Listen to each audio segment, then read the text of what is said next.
அனைத்து நல்லுள்ளங்களுக்கும் வணக்கம். நான் ஆர்கே பேசுகிறேன். ரவிக்குமார் சோமோட நெக்ஸ்ட் சேனல். வழக்கமாக உலக செய்திகள். ஆனால் நம்ம இன்று உக்ரைனுக்கு பயணம் பண்ண வேண்டிய நேரம். கொஞ்ச நாளாக கொஞ்சம் அமைதியாக இருந்தாங்க. இந்த ஈரான் இஸ்ரேலினுடைய பதற்றத்தில் கொஞ்சம் அமைதியாக இருந்த மாதிரி தெரியுது. இன்றைக்கி ரஷ்யா என்ன பண்ணிட்டாங்க, ஒரே நாளில் 450க்கும் மேற்பட்ட ட்ரோன், அதுவும் இல்லாமல் அடுத்தடுத்த தாக்குதல், கிட்டத்தட்ட பற்றி எரிகிறது உக்ரைன். பெரிய இழப்புகளை சந்திச்சிருக்கிறாங்க. அதற்கு இவங்க நேற்று என்ன பண்ணிட்டாங்க, கொஞ்சம் லைட்டாக சிண்டு வேலை பண்ணியிருக்காங்க உக்ரைன் ரஷ்யா கிட்ட.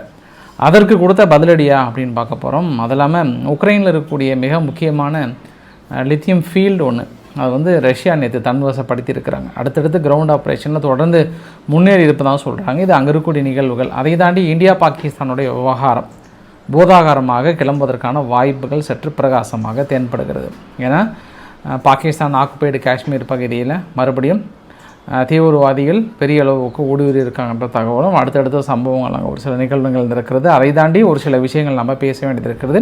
அப்புறம் மற்ற விஷயங்கள் நம்ம வாதிக்கலாம். நம்ம வீடியோக்குள்ள பொறுத்த மாதிரி நீங்கள் நம்ம சேனல் சப்ஸ்கிரைப் பண்ணலாம், சப்ஸ்கிரைப் பண்ணிட்டு வாங்க. மறக்காம பெல் பட்டனை கிளிக் பண்ணி ஆல் ஆப்ஷன்ஸ் கொடுங்க. வீடியோ கொடுக்கலாம்.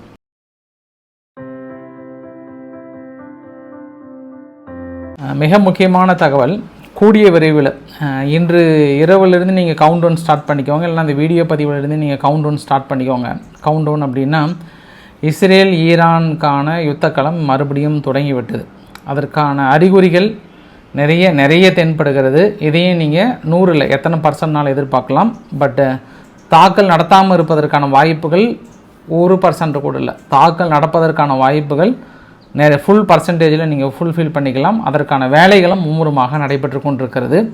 இதை பற்றின பதிவுகள் நான் முடிஞ்சதுனால டைம் இருந்தால் அதில் போடுறேன். சப்போஸ் டைம் அதிகமாகிடுச்சுன்னா நான் இரவு உங்களுக்கு கொஞ்சம் டீட்டெயிலாக போடுறேன். ஒரு சின்ன சாம்பிள் ஒன்று உங்களுக்கு காட்ட விரும்புகிறேன். நான் என்னென்னா, இன்றைக்கி நெதன்யாஹு அவர்களை பயங்கரமாக புகழ்ந்து போட்டிருந்தார். Bibi, oh my Bibi, war hero அவர் தான்ன்ற மாதிரிலாம் பயங்கரமாக போட்டிருந்தார். What a fabulous job, doing a fabulous job, அமெரிக்காவுடன் இணைந்து பயங்கரமாக வேலை செஞ்சிட்ருக்கிறாரு அப்படின்ற மாதிரிலாம் போட்டிருந்தாங்க. ஏன்னா இன்றைக்கி அவருக்கு இந்த லஞ்ச வழக்கில், ஊழல் வழக்கில் அன்றைக்கி தீர்ப்பு கொடுக்க வேண்டிய நாள் இது. அதனால் தள்ளி போடுறாங்களா இல்லை கைது பண்ண போகிறாங்களான்னு தெரியல. அதனால் இஸ்ரேல் முழுவதும் பரபரப்பாக இருக்குது. இல்லை வழக்கம் போல் வாங்க அடுத்த மாதம் 26ஆம் தேதி வாங்கன்னு தள்ளி போடுறாங்களான்னு தெரியல. அதனால் அது பரபரப்பான இருக்கிற சூழ்நிலையில் பிபி அவர்களை புகழ்ந்து பெரிய அளவுக்கு பேசினவுடனே பிபி அவர்கள் என்ன பண்ணிட்டாரு, நெதன்யாஹு அவர்கள் அப்பாவுக்கு ஒரு பதில் கடிதம் எழுதிட்டார். அப்பா, நம்ம 2 பேரும் இணைந்து மிடில் ஈஸ்ட் கிரேட் அகைன் ஏன்னா மிடில் ஈஸ்ட் கிரேட் அகைன் மறுபடியும் நம்ம பண்ணலான்ற மாதிரி சொல்லியிருக்காங்க. பட் இதற்கு பின்பு நிறைய விஷயங்கள் இருக்குது. நேற்று இரவு கூட திகரெல்லாம் நடந்தது. பட் நம்ம இதை தொடர்ந்து இது பேசுகிறதுனால கொஞ்சம் தள்ளி வச்சுட்டு கொஞ்சம் மற்ற உலகத்துக்கு கொஞ்சம் போயிட்டு வந்துடலாமே. ஏன்னா இங்கேயே இருக்கிறதுனால நம்மளுக்கு நிறைய விஷயங்கள், சமாச்சாரங்கள் தெரியாமல் இருக்குது. குறிப்பாக நம்ம போய் உக்ரைனில் தரையிறங்கிடலாம். மக்களை தயாராக இருங்க. இன்னும் முழுமையான வீடியோ பதிவுகள் கிடைக்கல. பட் தற்போதைய நிலவரங்கள் என்னென்னா, இப்போ ஒரு வரைபடங்கள் நீங்கள் பார்க்குறீங்க இல்லையா, இதுதான் உக்ரைன் முழுவதும் நிகழ்த்தப்பட்ட தாக்குதலுக்கான ரஃப் வரைபடம். இது எல்லாமே ட்ரோனோட பாதைகள்.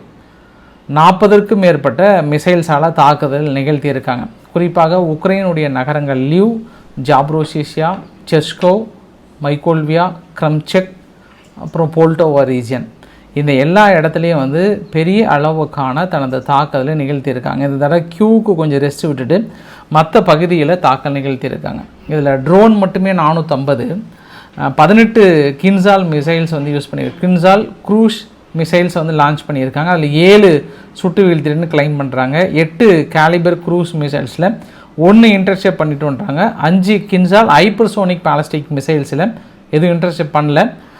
3 சூப்பர்சோனிக் க்ரூஸ் மிசைல்ஸ், அது ஹோன்ஸ்க் சொல்கிறாங்க. அது ஓர்ஸ்னிக்கா என்னன்னு தெரியல. ஏன்னா வீடியோ பதிவுகள் வந்தால் தான் நம்மளுக்கு தெரியும். ஒன்று Iskander M ballistic missiles launch பண்ணியிருக்காங்கன்றாங்க. ஸோ இது எல்லாமே பெரிய விதமான பாதிப்புகளும் ஒரு சில பதிவுகளும் கிடைத்திருக்கிறது. இந்த பதிவுகள்லாம் பார்க்கும்போது இழப்புகள் அடுத்தடுத்து நிச்சயம் பெரிய அளவுக்கு இருக்கும் அப்படின்னு தான் தோணுது. ஏன்னா அந்த அளவுக்கான இழப்புகள் இன்னும் ரஸ்கா குஸ்கா வீடியோவும் வரல. அவர் கொஞ்சம் ஃபீலிங்கில் இருக்கிறனால இதுக்கப்புறம் தான் வெளியிடுவார். வந்தவொடனே உங்களுக்கு இரவு கொஞ்சம் டீட்டெயிலாகவும் சொல்லிடுறேன் நான். அதை விட உக்ரைனுக்கு ஒரு இன்னொரு சோக செய்தி என்னவென்றால், அவர்களே அதிகாரப்பூர்வமாக அனௌன்ஸ் பண்ணிட்டாங்க. ரஷ்யாவோட இவங்களே அனௌன்ஸ் பண்ணிட்டாங்க. F-16 போர் விமானம் சுட்டு வீழ்த்தப்பட்டிருக்கிறது. எல்லை பகுதியிலிருந்து பதில் தாக்குதல் நிகழ்த்துவதற்காகவும் இதை இடைமறித்து சுட்டு தள்ளிவிடலாம் என்று நினைக்கின்ற வேளையிலே F-16 விமானம் சுட்டு வீழ்த்தப்பட்டிருக்கிறது. அதுக்கான விமானிக்கான புகைப்படத்தையும் அவரோட நினைவஞ்சலியும் செலுத்தியிருக்காங்க. 26 ஆகஸ்ட் 2024 அவர் வந்து ஜாயின் பண்ணுறாரு. அதாவது ட்ரைனிங் எடுத்துகிட்டு இங்கே களத்தில் வந்து இறங்கியிருக்காங்க. சுட்டு வீழ்த்தப்பட்டிருக்கிறது. நார்மலாகவே அமெரிக்கா கொஞ்சம் பயந்துகிட்டே தான் இருந்தாங்க. ஏன்னா ஒரு போர் விமானத்தை சுட்டு வீழ்த்துறாங்கன்னா அந்த போர் விமானத்துக்கான மொத்த கிரெடிபிலிட்டி இழந்துடும். அது அடுத்தடுத்த வியாபாரத்துக்கு போகுமான்று கேள்விக்குறி வந்திருக்கிறது. ஏன்னா இன்ன வரைக்குமே F-16 பொறுத்த வரைக்கும் செகண்ட் ஹேண்ட் இல்லை, தேர்ட் ஹேண்டு கூட வாங்குறதுக்கு ஆள் இருக்காங்க. அதனால தான் அமெரிக்கா வந்து செகண்ட் ஹேண்டு கூட கொடுக்கலாமா என்னமான்னு யோசனை பண்ணிகிட்டே இருந்தாங்க. இருந்தாலும் அமெரிக்காவை ஒட்டி உற்பத்தி செய்யப்படுகிற நிறுவனங்கள்லாம் இல்லை நாங்கள் கொடுத்தே தீர்வுன்னு முடிவு எடுத்தாங்க. இது வந்து கிட்டத்தட்ட 2வது இல்லை 3வது F-16 சுட்டு வீழ்த்தப்பட்டதாக சொல்கிறாங்க. உங்களுக்கு இன்னொரு எக்ஸாம்பிள் கூட சொல்லணும்னா சுகோய் 35 இவங்க ரஷ்யாவுடைய போர் விமானம் கூட சுட்டு வீழ்த்தப்பட்டதாக சொன்னாங்க இல்லையா. அதற்கு தான் இன்றைக்கி துருக்கி கூட நேற்று ஒரு கமெண்ட் அடித்தாங்க. வர வர ரஷ்யாவுடைய கிரெடிபிலிட்டிலாம் ஒன்றுமே இல்லை, அமெரிக்காவுடைய கிரெடிபிலிட்டி தான் ரொம்ப சூப்பராக இருக்குது, அவங்க ஆயுதங்கள் தான் சூப்பர், இவங்களெல்லாம் வேஸ்ட்டுன்ற மாதிரி திடீர்னு நேற்று சொல்லியிருந்தாங்க. வழக்கமாக துருக்கி புகழ்கிறாங்க அப்படின்னா நம்ம வேறு ஆங்கிளில் நம்ம பார்க்க முடியும். அமெரிக்காவுடைய நட்பு அவங்களுக்கு தேவைப்படுகிறது, அவங்களுடைய ஆயுதங்கள் தேவைப்படுதுன்றதுனால கூட அந்த இடத்துல வந்து புகழ்வதற்கான வாய்ப்புகள் இருக்குது.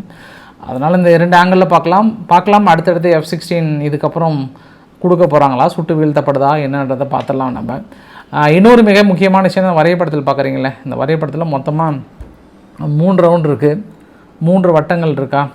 3 வட்டங்களில் பெரிய வட்டத்தை விட்டுருங்க, அது வந்து லித்துவேனியனுடைய டெபாசிட், அது அமெரிக்கா கிட்ட கொடுத்துட்டாங்க.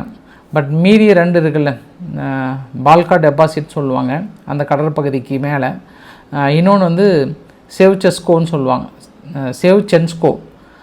இந்த செவ்சென்ஸ்கோ பகுதியை பெரும்பாலும் இன்றைக்கி ரஷ்யா என்ன கிளைம் பண்ணியிருக்காங்கன்னா கைப்பற்றிட்டாங்க. இந்த இடத்துல ஒரு 100 ஏக்கரா இருக்குங்க. அந்த 100 ஏக்கரும் வந்து பொக்ரோஸ்கோ பகுதிக்கு மேலேன்னு சொல்கிறாங்க.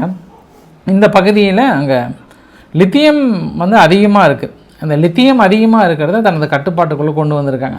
சமீபத்தில் உக்ரைன் வந்து இந்த லித்தியத்துக்கும் சேர்த்து தான் சைன் பண்ணியிருக்காங்க. பட் இப்போ ரஷ்யா வசம் போனதுனால எப்படி அவங்க ரஷ்யா கிட்ட பேசி டீல் ஏற்படுத்த போகிறாங்களா இல்லை என்ன பண்ண போகிறாங்கன்னு தெரியல. அது ஒரு முக்கியமான பதிவு. அதை தாண்டி ரஷ்யா ஏன் இவ்வளோ டென்ஷன் ஆகி எமோஷனல் ஆகி மிகப்பெரிய ஒரு தாக்குதலை கிட்டத்தட்ட உக்ரைனை நிலைகுலையிற அளவுக்கு பற்றி எரிகின்ற அளவுக்கான தாக்கல் நிகழ்த்தியிருக்காங்கன்னா, ஏற்கனவே நேற்று இரவு கிரீமியா பற்றி எரிந்திருக்கிறது. அதற்கான பதிவுகளும் பாருங்கள் நீங்கள். நேற்று இவங்க கிரீமியானுடைய ஆர்மி பகுதியில் இருக்கக்கூடிய விமானங்கள் நிற்கக்கூடிய பகுதியில் பெரிய தாக்கல் நிகழ்த்தியிருந்தாங்க உக்ரைன். அதில் பேண்டசிர் S-1 air defence சிஸ்டமும், MiG-8 helicopter ஒன்றும், MiG-26 ஹெலிகாப்டரும், Mi-28 அட்டாக்கிங் ஹெலிகாப்டரும் அழிக்கப்பட்டதாக அதனுடைய வீடியோ பதிவுகள்லாம் பெரிய அளவுக்கு வந்திருந்தது. அதனுடைய கோபத்தின் உச்சமாக கூட பார்க்கலாம். ஏன்னா சமீப காலமாக கொஞ்சம் நேட்டோ நாடுகள் கிட்ட போயிட்டு வந்ததுலேருந்து நீ ஒன்றும் சரியில்லைப்பா, ரஷ்யா ஒன்றும் கரெக்டாக கோபத்துக்கு வரமாட்டேன்றாங்க, அவங்க நல்லா தூண்ட விட்டு அவங்களை நிறைய அடிக்க வைப்பா அப்படின்னு கொஞ்சம் என்கரேஜ் பண்ணியிருக்காங்க போல் ஜெலன்ஸ்கே. அதனால் அவருமே இன்னமே கொஞ்சம் கோவம் வந்து சரியாக நம்மளை அடிக்காமல் இருக்காங்களே, கொஞ்சம் அடித்தா தானே வேலைக்கு ஆகும், நம்மளும் அப்போ தானே அங்கே கொஞ்சம் ஏதாவது கேட்க முடியும், இல்லைனா யாரும் நம்மக்கிட்ட இப்போ காசு கொடுக்குறதுக்கு கொஞ்சம் யோசனை பண்ணுறாங்க. போகாத குறைக்கு இந்த பக்கம் இஸ்ரேல் ஈரான் வேறு ரொம்ப முத்திட்டுருக்கு, அதனால் கொஞ்சம் லைட்டாக சிண்டு மூட்டி விடலாமா அப்படின்னா ஏதாவது பண்ணியிருக்காரு. நேற்று அந்த கிரீமியா பகுதி மட்டும் இல்லாமல் மற்றொரு உங்களுக்கு அடுத்தடுத்த பகுதியும் காட்டுறேன். அதற்கு முன்பு பெரிய அளவுக்கான ஒரு ட்ரோன் தாக்குதலும் நிகழ்ந்திருக்கிறது ரஷ்யாவுக்குள்ளார. சரி, அதனால் அவங்க இன்றைக்கி ஒரே அடியாக முடிச்சிட்டாங்க. கதையே இன்னும் முழுமையாக கிடைக்கும் நம்மளுக்கு தகவல்கள், எந்தெந்த இழப்புகள் என்ன இருக்குன்ட்டு. அவருக்கு என்னப்பா ரஸ்கா குஸ்கான்னு போட்டு 4 காசு சம்பாதிச்சிருவார், ஒன்றும் பிரச்சனை இல்லை. பட் பாதிக்கப்படுவது இது கூட ரொம்ப நெருங்கி வர மாதிரியே தெரியுது. திடீர்னு கொஞ்சம் அப்படியே தள்ளி நின்று விலகி போயிடுதுங்க. இதுக்கு நம்ம 2 நபர்கள் இப்போ ரீசெண்டாக ரொம்ப விகாரஸாக இருக்காங்க. ஒன்று ஜெர்மனுடைய ஃப்ரைட் ரைஸ், அந்த சிக்கன் ஃப்ரைட் ரைஸ் என்ன பண்ணுறாரு, ரொம்ப ஒரு மாதிரி அப்படியே அவர் தான் இப்போ கட்டி காப்பாற்றுற மாதிரியும் அவர் தான் இப்போ கொண்டு போகிற மாதிரியும் அப்படியே ரஷ்யாலாம் ஒன்றுமே இல்லாத மாதிரியும் ஒன்று. இன்னொன்று பிரெஜிட்டியோட பேரன் ஃப்ரான்ஸ் அதிபர் மேக்ரன் அவர்கள். அவர் நேற்று நைட் வீடியோவில் என்ன சொல்கிறாரு, நீங்கள் எங்கள் ஜெலன்ஸ்கியை பார்த்து நீங்கள் யார் சொல்கிறதுக்கு சர்வதிகாரி அது மாதிரிலாம் சொல்கிறீங்க. அவர் வந்து முறையாக தேர்தலை வந்து அட்டன் பண்ணிட்டு வந்திருக்கிறாரு, தேர்தல்கிட்ட மக்கள்கிட்ட ஓட்டு வாங்கி ஜெயிச்சிருக்கிறாரு. ஆனால் நீங்கள் அப்படி இல்லை, நீங்கள் தான் சர்வதிகாரி, அதனால் வந்து எப்போவுமே ஜெலன்ஸ்கி வந்து புட்டின்கிட்ட வந்து கம்பேர் பண்ணாதீங்க அப்படின்ற ஒரு வார்த்தையும் சொல்லியிருக்கிறாரு. சரி, இவங்க 2 பேரும் ரொம்ப கொஞ்சம் ஸ்ட்ராங் பொசிஷனில் இருக்காங்கன்றது நம்மளால் புரிஞ்சிக்க முடியுது. 3வது ஒருத்தர் இருக்கிறாரு, யூகேனுடைய பிரதமர் கிர் ஸ்டார்மர் அவர்கள். இவங்க 3 பேர் இந்த மும்மூர்த்திகள் பண்ணுற வேலை தான் இதெல்லாமே ஃபுல்லாகவே. இல்லைனாலாம் கொஞ்சம் அமைதி வரத்துக்கு வாய்ப்புகள் இருக்குது. ட்ரம்ப்பு அப்பா, அதாவது உலகத்தின் அப்பா அவர் கூட ஏதோ அப்படி இப்படின்னு சொன்னால் கூட கொஞ்சம் அமைதி திரும்புறதுக்கு ஏதோ பண்ணுறாருன்னு உள் மனசுக்குள்ளே அப்பப்போ தோணுது. இல்லை கொஞ்சம் ஜெலன்ஸ்கிக்கிட்டே அது மாதிரி தான் பேசுகிற மாதிரி தான் தோணுது. பட் இந்த மும்மூர்த்திகள் தான் ரொம்ப விகாரஸாக இருக்கிறாங்க. கொஞ்சம் இது எப்படியாவது தடுத்துடணுன்றதில் ரொம்ப பெரிய அளவுக்கு முயற்சி செய்கிறாங்க. நேற்று கூட ஒரு பெரிய சம்பவங்க, இந்த போலந்து பக்கத்தில் ஒரு பெரிய சம்பவம் நடந்து போச்சுங்க. ரஷ்யாவுடைய ஸ்பை பிளான் ஒன்று போலந்து பக்கத்தில் வந்து பறந்துருக்கு.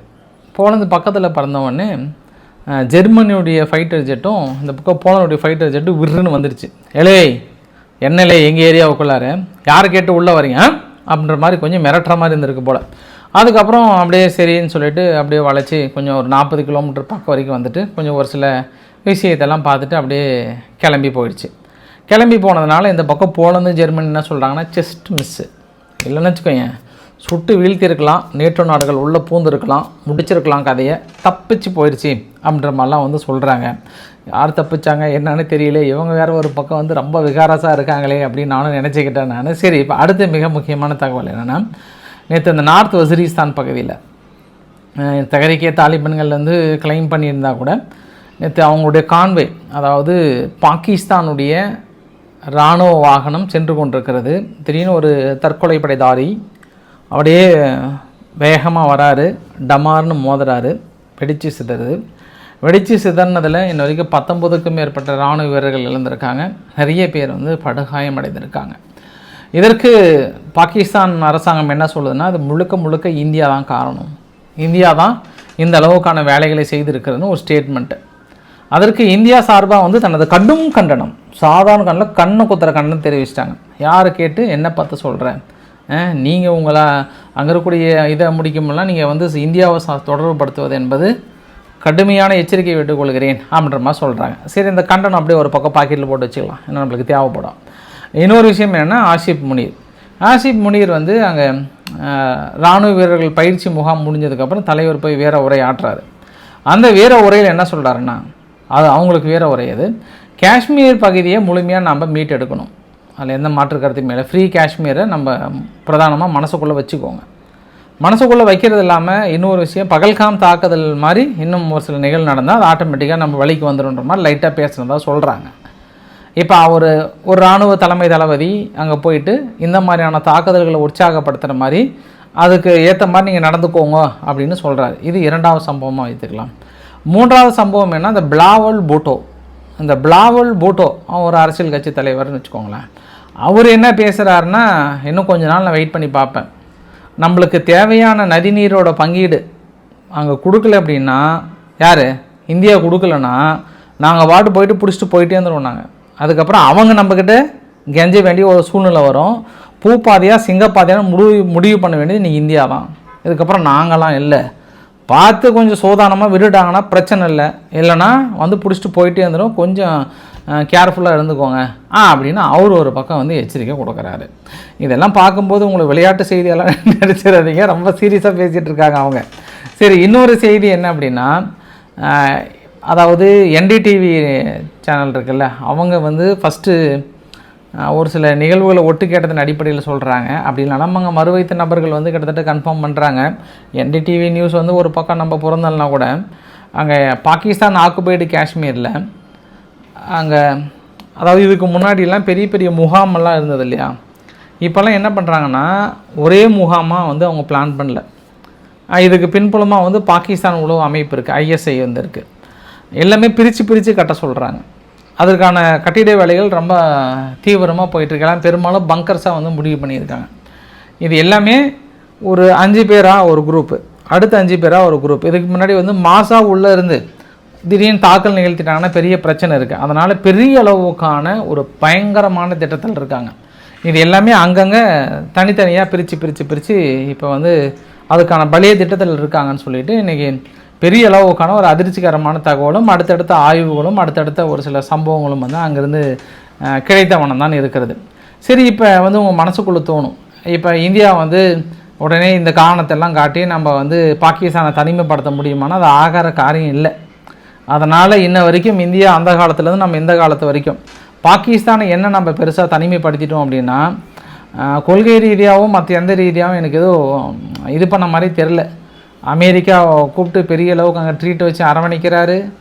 இந்த பக்கம் எஸ்சிஓ சம்மிட்டில் நம்ம கோரிக்கையை விட பாகிஸ்தான் கோரிக்கையை ஏற்றுக்கிறாங்க. அதாவது பலுச்சிஸ்தான் லிபரேஷன் ஆர்மி வந்து அவங்க இராணுவத்தின் மீது நடத்தப்பட்ட தாக்குதலுக்கு கண்டனம் தெரிவிக்கிறாங்க. ஆனால் அதே பெகல்காம் தாக்குதலுக்கு கண்டனம் தெரிவிக்கலை. அப்போ அங்கே எல்லாமே அங்கே முக்கியத்துவம் கொடுக்குறாங்க. அது இல்லாமல் இன்டர்நேஷ்னல் மானிட்டரிங் ஃபண்ட் வந்து ஒரு 30 மில்லியனுக்கு மேலே ஃபண்டுமே கொடுக்குறாங்க. அது இல்லாமல் ஏசியன் டெவலப்மெண்ட் பேங்க் இருக்குது, அவங்களுமே பெரிய அளவுக்கு ஃபண்டிங் கொடுக்குறாங்க. ஃபண்டிங்கை நிறுத்த முடியல, எதுவுமே நிறுத்த முடியல, தனிமைப்படுத்த முடியல. அப்படின்னா இனி ஐநாவில் போயிட்டோ வேறு எங்கே போகிறது முறையிறது வேஸ்ட்டு. அடித்தா அடி, பிடிச்சா பிடின்ற மாதிரி தான். அது இறங்கி அதுக்கான தீர்வுகளை பெறது தான். ஐயோ அவங்கள பாகிஸ்தான் அடிச்சுட்டா அவங்க வேறு அக்கல்லே அணுகுண்டு வச்சுட்டு சுற்றுறவங்க, அக்கல் இப்படி தூக்கி போட்டு கடிச்சு போடுறவங்களாச்சு. அவங்க சும்மா போகிறவங்க வரவங்களாம் டைலாக் பேசுவாங்களே, ஏய் போட்டுட்டு மாறேன் அணுகுண்டு அப்படி ரொம்ப அது வேற ஒரு பக்கம் பேசி நம்மளுக்கு தொந்தரவு கொடுப்பாங்களே அப்படின்னு நீங்கள் நினச்சிங்கன்னா ஆக்சுவலாக இது எல்லாத்துக்கும் விளக்க வேண்டிய ஒரு தருணங்க. அணு ஆயுத பயன்பாடு அப்படின்னும் போது அவங்க என்ன விதமான சைன் பண்ணியிருக்காங்க அப்படின்னா, இந்தியா என்ன பண்ணியிருக்குன்னா நோ ஃபஸ்ட் யூஸ், நம்ம வந்து ஃபஸ்ட்டு யூஸ் பண்ணக்கூடாது. ஆனால் பெரிய அளவுக்கான ஒரு தாக்குதலும் பெரிய இழப்புகளும் நம்ம சந்தித்து வேறு வழியே இல்லை அப்படின்னா நம்ம பயன்படுத்தலாம். இந்தியா அப்படி தான் அக்ரிமெண்ட்டில் சைனு. சரி, பாகிஸ்தான் என்ன அப்படின்னா ஃபஸ்ட் யூஸ் பாலிசி, அதாவது வேறு யாராவது ஒருத்தர் உங்கள் மீது போட்டு தாக்கல் நடத்தினா மட்டும்தான் நீங்கள் தாக்கல் நடத்த முடியும். இப்போ வந்து சொல்லுங்கள், நீங்கள் பாகிஸ்தான் வந்து அணு ஆயுதத்தை யூஸ் பண்ணிடுமா? அக்கல்லே வச்சுட்டு சுற்றுறாங்களே, அணுகுண்டை வச்சு போட்டுருவாங்களா அப்படின்னா அவங்களும் போட மாட்டாங்க, இந்தியாவும் போட மாட்டாங்க. ஆனால் இந்தியாவால் இதுக்கப்புறம் தொடர்ந்து நம்ம வந்து கண்டினியூ பண்ணி தாக்கல் நடத்த முடியுமானா இப்போ வந்து பாகிஸ்தானை காப்பாற்றுவதற்கோ இல்லை எதற்கோ ஒன்றும் லெட்ஸ் மேக் எ டீல், அப்பா உள்ளே ஓடி வந்து லெட்ஸ் மேக் எ டீல் அப்படின்னு ஓடி வருவார். ஏன்னா போன தடவை அவர் வந்து இல்லை அப்படின்னு அவர் வந்து உள்ளே ஓடி வரலன்னு இந்தியா மறுத்தா கூட இது வரைக்கும் 19வது முறையாக அப்பா வந்து நேற்று கூட சொல்லியிருக்கிறார். என்ன சொல்லியிருக்கிறாருன்னா லெட்ஸ் மேக் எ டீல்னு ஒரே ஒரு வார்த்தை தான். இந்தியாவும் பாகிஸ்தானும் முடிச்சிட்டாங்க கதையை, எங்கள் வழி கொண்டு வந்துட்டோம் அப்படின்றாரு. அதனால் இதுக்கப்புறமும் இந்தியா பாகிஸ்தான் ஸ்டார்ட் ஆச்சுனாலும் அமெரிக்கா ஓடி வந்து உள்ளே தலையிடுவாங்க. அப்படி இல்லைன்னா பொருளாதார தடைகளை விதிக்க ட்ரை பண்ணுவாங்க. ஆனால் இவங்க இஸ்ரேல் ஈரானுக்கு நாங்கள் பின்புலமாக இருந்து இஸ்ரேலை வளர்த்துவதற்காக பெரிய அளவுக்கான ஆயுதங்களை கொடுக்குறேன் அது இதுன்னு சொல்லிட்டு எல்லாம் சொல்லுவாங்க. பட் இங்கேன்னு வரும்போது மட்டும்தான் அவங்களுக்கு இந்த லெட்ஸ் மேக் எ டீல் வந்து கண்ணுக்கு தெரியும். அங்கே மற்ற இடத்தெல்லாம் உங்களுக்கு கண்ணுக்கு தெரியாது. ஆனால் அந்த அழுத்தங்களுக்கு கொடுப்பாங்க இந்தியாவுக்கு வந்து. ஏன்னா பாகிஸ்தான்கிட்ட அமெரிக்கா வந்து நெருக்கம் காட்டுறாங்க. இது எல்லாம் கடந்து நம்ம பாதிப்பு ஏற்படுத்த முடியுமா அப்படின்றத கேள்விக்குறியோட போட்டுடலாம். ஏன்னா டூ ப்ராக்டிக்கல், நம்ம இதுக்கப்புறம் ஐநாவில் போயிட்டு நாங்கள் தனிமைப்படுத்த போகிறோம் பாகிஸ்தானுக்கு நிதி உதவி நிறுத்த போகிறோன்னா இதுக்கப்புறம் முடியும்னு நினைக்கிறீங்க? இல்லை முடியும்னா சொல்லுங்கள். ஏன்னா இதுக்கப்புறம் அந்த பழைய டைலாக்லாம் சொல்லுவாங்களே, அடி உதவுற மாதிரி அண்ணன் தம்பி கூட உதவ மாட்டாங்கன்றதெல்லாம் இப்போ எல்லா உலக நாடுகளும் அதை ஃபாலோ பண்ணிகிட்டு இருக்காங்க. இன்னுமே நம்ம அப்படியே மானே தேனே பொன்மானே அப்படின்னு தடவிட்டே இருந்தோம் அப்படின்னா நம்ம இப்படியே போக வேண்டியது தான். ஏதாவது ஒரு முடிவு எடுத்தாங்கன்னா அது சால சிறந்ததாக இருக்கும். இல்லை என்றால் இது ஒரு தொடர் கதையாக தான் இருக்க வேண்டும். அப்படியே ஆளுங்கட்சிகளும் எதிர்கட்சிகளும் மாறி மாறி கண்டனங்களை தெரிவித்து கொண்டு ஒதுங்க வேண்டியதான்றதும் இன்னொரு சிறப்பான விஷயம் கூட. மேபி அதனால தான் அரசல் பொருசலான மற்றொரு தகவல் கூட வந்திருக்கிறது. ஏதோ மறுபடியும் தீர்க்கமான முடிவுகள் எடுப்பதற்காகவும் வாய்ப்புகள் இருக்குது. ஆப்ரேஷன் சிந்தூர் இன்னும் முடிவில் இன்னும் தொடக்கன்ற மாதிரி அரசல் பொருசலான செய்திகள் வந்து கொண்டிருக்குது. அங்கே இருக்கக்கூடிய தகவல்.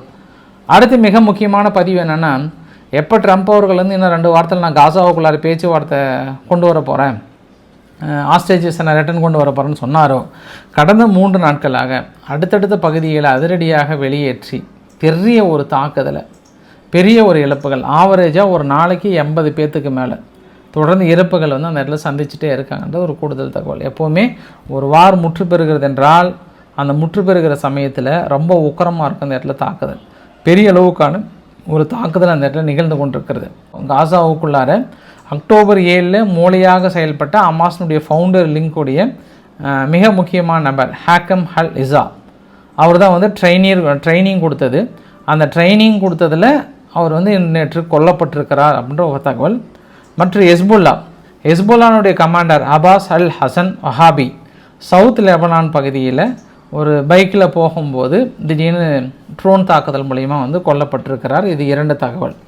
அங்கே இஸ்ரேலில் இருக்கக்கூடிய சேனல் 13 வந்து என்ன சொல்லியிருக்காங்கன்னா, ஈரானுடைய தாக்குதலில் நம்மளோட ஆர்மி பேஸ் எல்லாம் ஒரு சில தாக்கல் நடத்தினாங்க, அதெல்லாம் இன்னும் இறப்புகள் என்பது விவாதிக்கப்படாமல் சொல்லப்படாமல் இருப்பது சந்தேகத்தை கிளப்பியிருக்கிறது.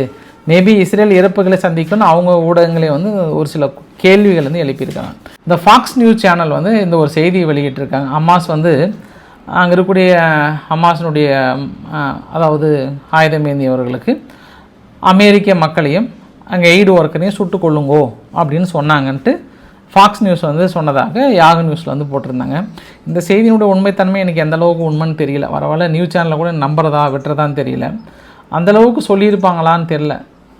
எப்படி எய்டு ஒர்க்கர்ஸை போய் சுட்டு வீழ்த்துங்க, அமெரிக்கா சுட்டு வீழ்த்துங்கன்னு சொல்லுவாங்களான்னா, பட் இந்த இடத்துல எனக்கு சந்தேகம் இருக்கிறது. இருந்தாலும் தொடர்ந்து ஃபாக்ஸ் நியூஸ் வந்து வெளிப்பட்டுகிட்டே இருக்காங்கன்றது கூடுதல் தகவல்.